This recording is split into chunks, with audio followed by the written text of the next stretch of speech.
And how do I see the slides? You have to turn around. How do I see the slides? You have to turn around. All right. So I'll step back. No, it's all right. I'll just look around.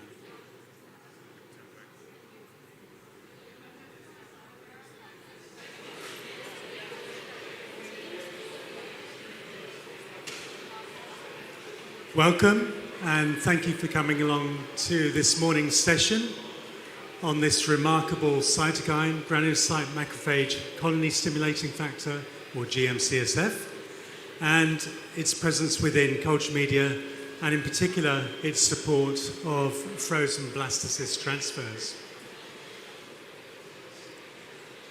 Now, we all know that embryos will develop in culture medium in vitro, but we also appreciate that they develop much better when they're supported by the maternal reproductive tract.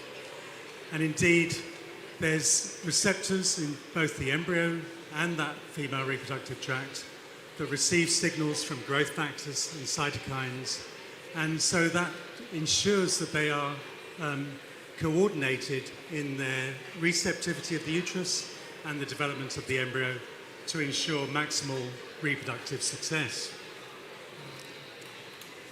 And these signals actually overlap to some extent. So we have autocrine embryonic factors that are stimulated by the embryo, and we know this because studies, particularly in the mouse, have shown that if you culture embryos in groups and or in small volumes of medium, then they grow better. But these signals are overlapped by paracrine signals from the maternal environment, and together they coordinate the development of the embryo and increase its viability and likelihood of implanting and forming a robust placenta. And immunostaining for these growth factors and various growth factors and cytokines and the receptors, so you can see the receptors here being stained, shows that there's a whole range of these growth factors and cytokines that embryos are able to respond to. So we have some here. So there's the epidermal growth factor receptor, the insulin-like growth factor receptor, GM-CSF receptor, brain-derived neurotrophic factor receptor, the colony stimulating factor receptor, a bit different to GM-CSF, and indeed the glial cell line-derived neurotrophic factors. There's a whole load of these receptors that the embryo has that can respond to various growth factors and cytokines. So when we think about when GM-CSF is present within the reproductive tract, we can go back to 1994 when it was first discovered that GM-CSF gene expression, synthesis and secretion in the fallopian tube was discovered, and subsequently it was found to be secreted also by the lining of the uterus, the endometrium. And it peaks in the fallopian tube around the early secretory phase of the cycle, or early to mid-secretory phase of the cycle, and peaks in the uterus around the mid-secretory phase of the cycle. And these are precisely the times at which fertilization and implantation of the embryo occurs. And because of the menstrual cycle dependence of its secretion, it's suggested that its regulation is by ovarian steroids. So what is it doing? Well, essentially it's a survival factor. So it influences the utilization of glucose, for example, by the embryo. It also increases the progression of zygotes to the blastocyst stage.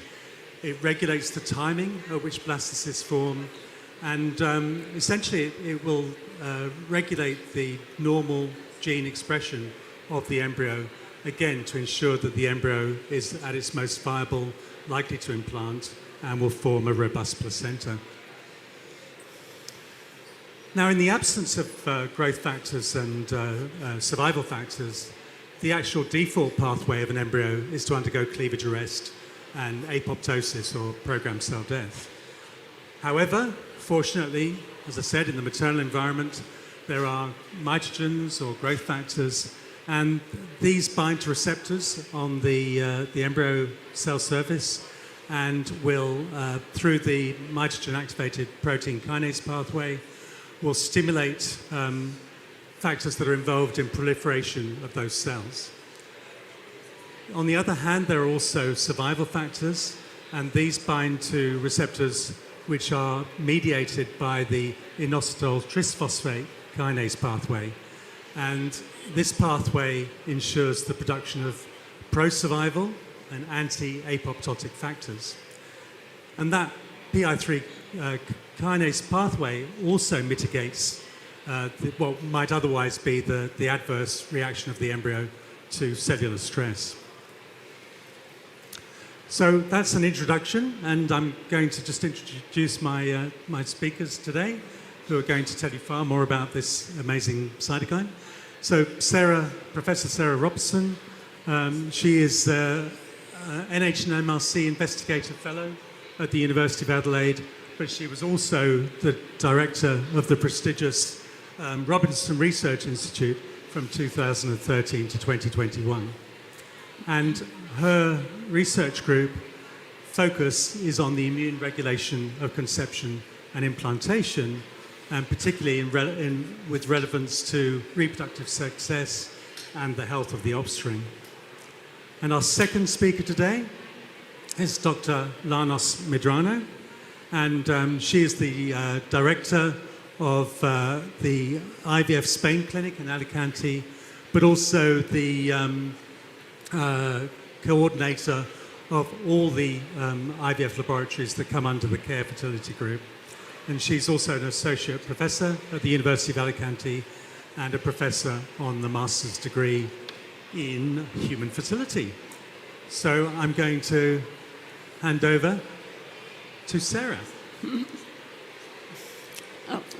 Well, thank you, Stephen, and it's great to be here today to talk about our work with GM-CSF, which is a cytokine that we've been working on for many years as part of our broader understanding of the immune response in early pregnancy and the molecules by which an embryo and the surface of the endometrium talk to each other during the period of conception and when the embryo is communicating with the mother to organise a receptive endometrium.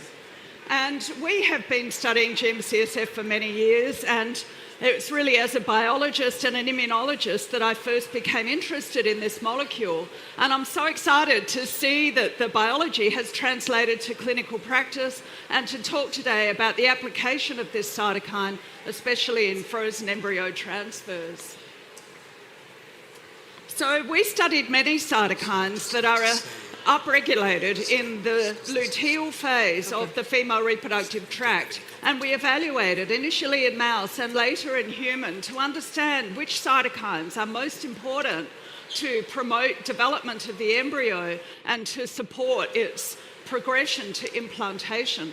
And we discovered that GM-CSF, which is made in very high levels by those epithelial cells lining the uterus and the fallopian tube, is really the critical cytokine, and above all the other cytokines, really promotes and strengthens embryo development and supports it through this implantation phase. And we did many experiments, and I just want to show you one that we did in the mouse, which was one of the, I think, 25 papers in the end that we published on this topic. And what we wanted to do was understand the mechanisms by which GM-CSF is really having such a profound effect in the embryo. And so we used Affymetrix microarray and incubated embryos with GM-CSF or without. And what we found is that there are many pathways of gene expression in the embryos that are differentially expressed. But in particular, we're excited by the apoptosis pathway because we know, of course, that's the pathway that relates to cell death and cell stress. And it really suggested that what this cytokine is doing is protecting embryos from cell stress. And that really related to a lot of the biological observations that we were finding in our mouse and human studies. So when we did the individual gene expression, we could see especially that the heat shock proteins, heat shock protein 5, heat shock protein 90, and also Sybil, these are critical pathways involved in ER stress response, the unfolded protein response, oxidative stress response. And GM-CSF is really protecting the embryo from those kinds of cell stress. And I think it's difficult to see, we could do it also at the protein level and show that GM-CSF really downregulated those stress response genes. And when we put all that work together with our other biological data, our interpretation of that is that embryos expect to see GM-CSF because it's present in the female reproductive tract during early development at implantation. And what GM-CSF is doing is supporting the ability of the embryo to make its own autocrine growth factors, but then to promote embryo integrity by reducing cell stress and apoptosis. And collectively, that results in better embryo integrity and developmental competence. GM-CSF, we knew also, is having an effect on the immune response in the female reproductive tract, so it's kind of having a two-way effect. And our studies in mice that are genetically deficient support other studies that have been done in humans, that when you transfer GM-CSF into the female reproductive tract, even at low levels, it really stimulates the ability of the endometrium to induce immunological tolerance and allow embryo implantation. And all of that collectively explained the fantastic results that we were getting with our collaborators at the University of Gothenburg with Cecilia Heublem and Mats Wiklund, where we could show really profound effects of GM-CSF on supporting the recovery, in this case, of frozen 4-cell embryos. And we were able to compare the development of embryos cultured in GM-CSF to those that were not, and we showed really very strong effects, and this was published in Human Reproduction some time ago. So GM-CSF was promoting the number of viable cells in both the inner cell mass and the trophectoderm, and it was improving the rate and the speed of development, as well as the proportion of embryos that made through to blastocyst stage and were available for transfer and implantation. And we could see in the human embryos that, like the mouse embryos, this was related to protecting the cells from apoptosis. So again, consistent with protection from a cell stress response. And this has since been trialled in large studies conducted by us in collaboration and supported by, of course, CooperSurgical. And at that time, Origio, led by Zoran Zeeb out of the University of Copenhagen. And those studies have since been repeated, usually with smaller studies, but collectively now the meta-analyses are consistently showing improvement of embryo implantation and live birth rates. And you can really see here, especially when the smaller studies are put together, implantation rates of 1.9 and live birth rates 1.4 odds ratio of improvement. So, and many of these studies, interestingly, are frozen embryo transfer studies. And I think the most compelling study, other than the fantastic study we're going to see in a few minutes, unpublished, but the published study from Chiba Hospital in Japan is showing 25% improvements in clinical pregnancy rate, ongoing pregnancy rate, and 33% improvements in live birth rate. And this is a large study with 430 women, so very compelling data with frozen embryo transfer, really showing the value of using, in this case now, the new formulation of GM-CSF provided by CooperSurgical, the SAGE one-step GM-CSF. And it's just very satisfying as a biologist to see the science translate to such an improvement in clinical practice. And I'm going to leave it there just with your message that GM-CSF is a really important cytokine, and here's an opportunity to improve the outcomes for your frozen embryos. Thank you.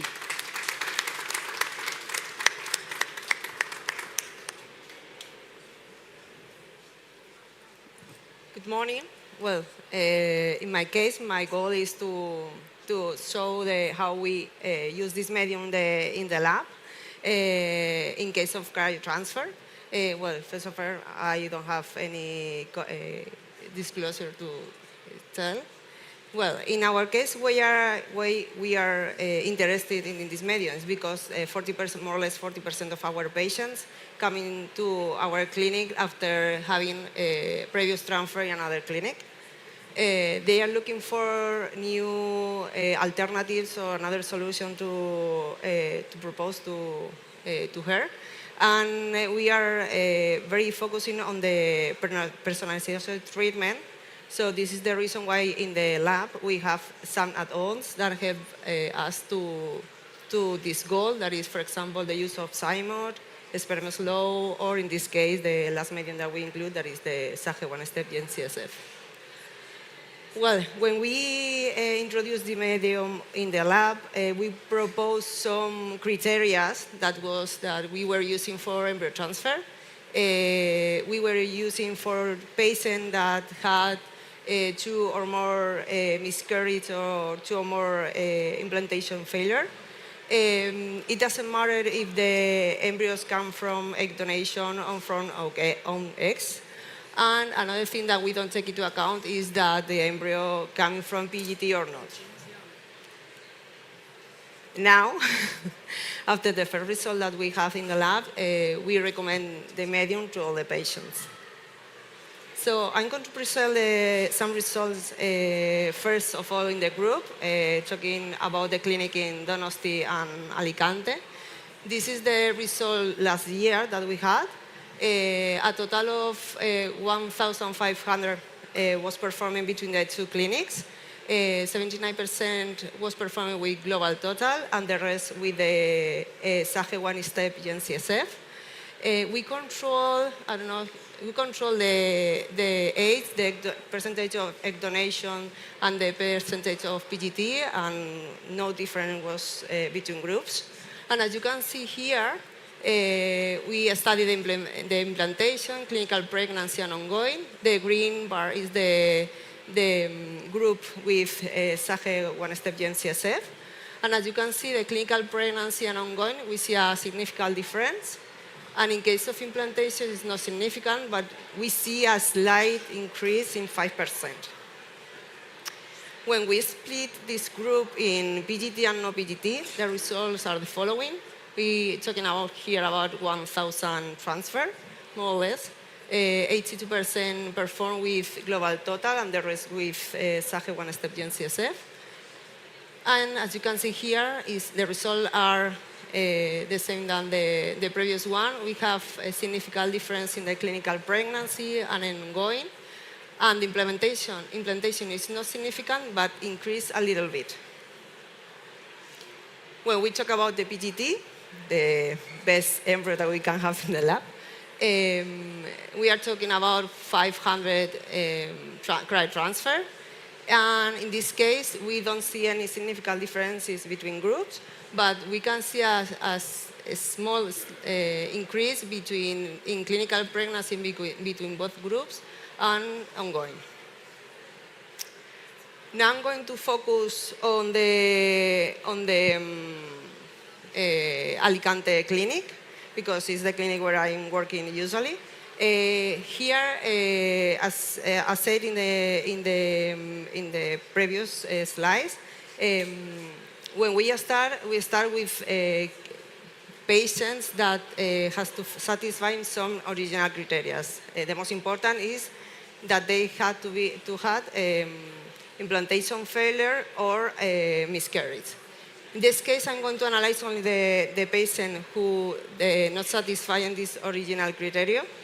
And in this case, you can see that in all cases, we see an increase in the implantation rate, clinical pregnancy, and ongoing.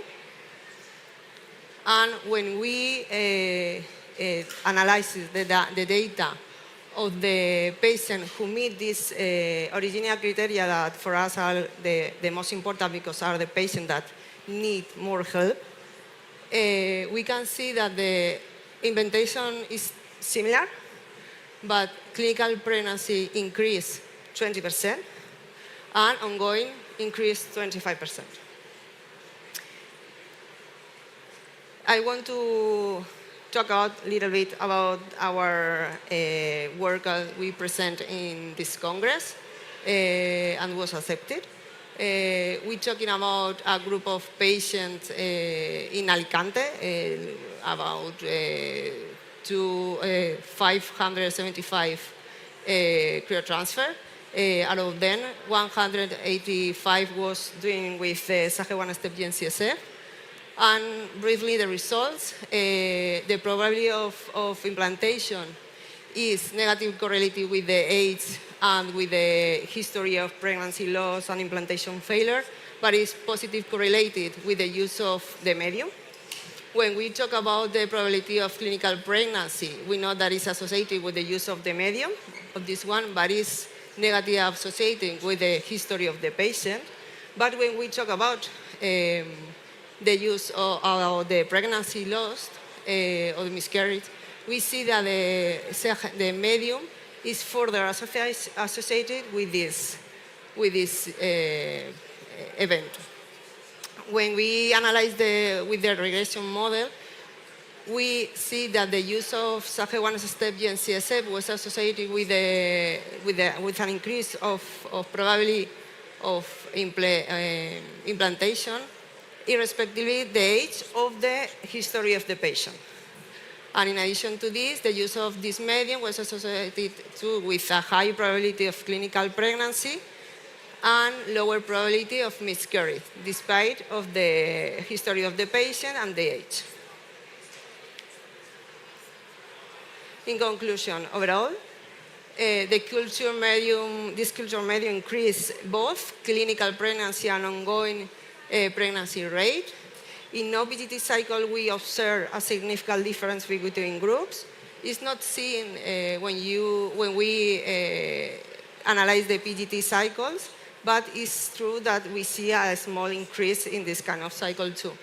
In patients with and without the initial criteria, in inclusion criteria, the results support the use of this medium, but the most important is that for these patients that were included in the inclusion criteria. And last, this finding led us to recommend to implement the medium for all the patients undergoing cryotransfer in our clinics. Thank you so much.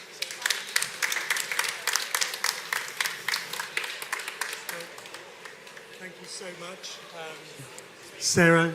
Thank you so much, Sarah and Llanos, for that fascinating insight into the mechanism of action of GM-CSF and those really impressive data on its support of frozen blastocyst transfers. Now, this is your opportunity to ask Professor Robertson and Dr. Medrano any questions that you would like to ask about their presentations.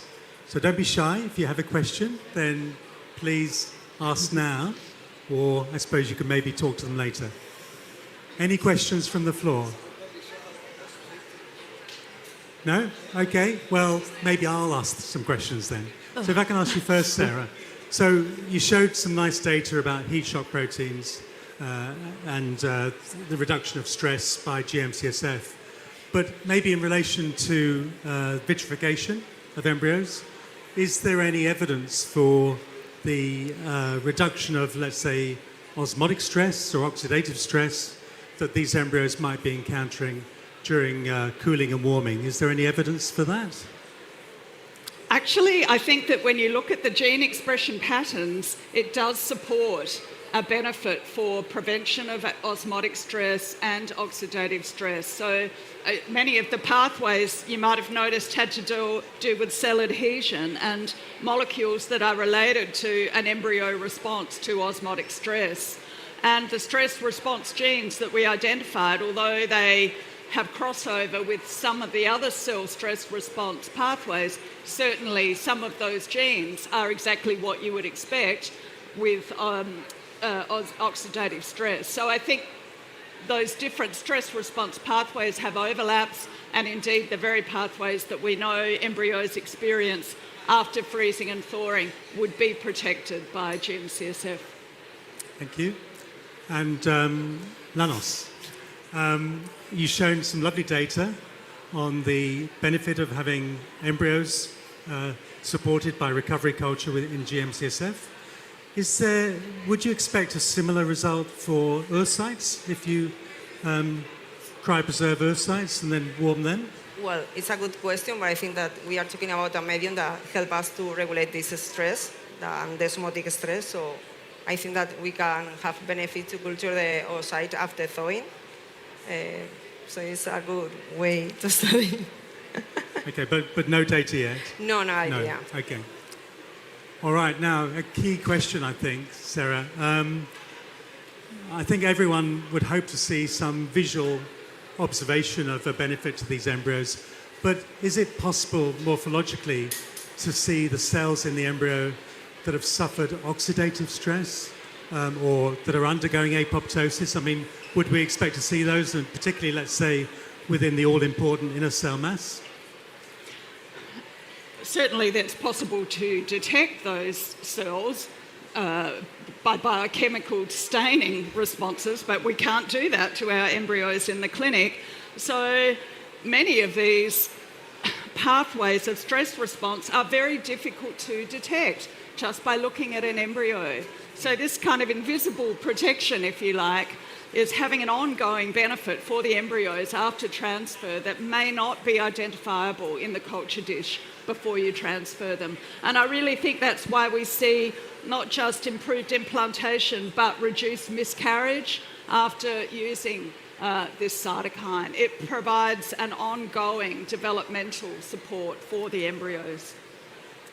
Lovely. Okay, I think we'll have to bring it to a close then. But like I said, if you want to ask Sarah or Llanos any questions after this beautiful presentation by them, please feel free to do so. So thanks again for coming along. Thank you.